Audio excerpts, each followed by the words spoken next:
To create a component, we need to create a new file, card.js. In convention, we need to use camel case for the component. So we create a new file and card.js.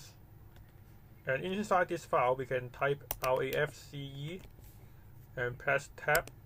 It will automatically create the rest of the code. Here we use the ES7 extension, which is you can find here. It is very convenient to type the code by using just a few words. So if you haven't installed it, please install it here.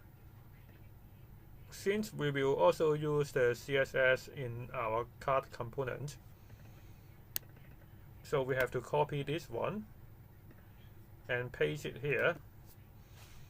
Also, this name should be in capital letter, the first letter, because otherwise you cannot use the React hook, because the React cannot recognize this is the component.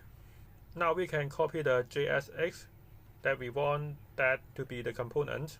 So we paste it here. Now we can back to the app.js and delete all the rest of the code.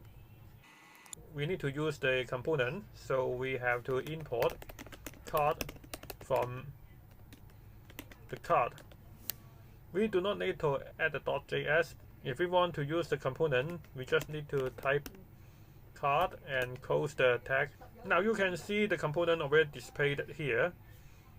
So if we want to make 3 cards, we just need to duplicate. And now you can see there are 3 cards here. So as you can see, this is much cleaner than before. It already showed this is maintainable and also reusable. But now you can see all 3 cards are the same. So if you want to configure the component, you need to know about props, which we will learn in the later chapters.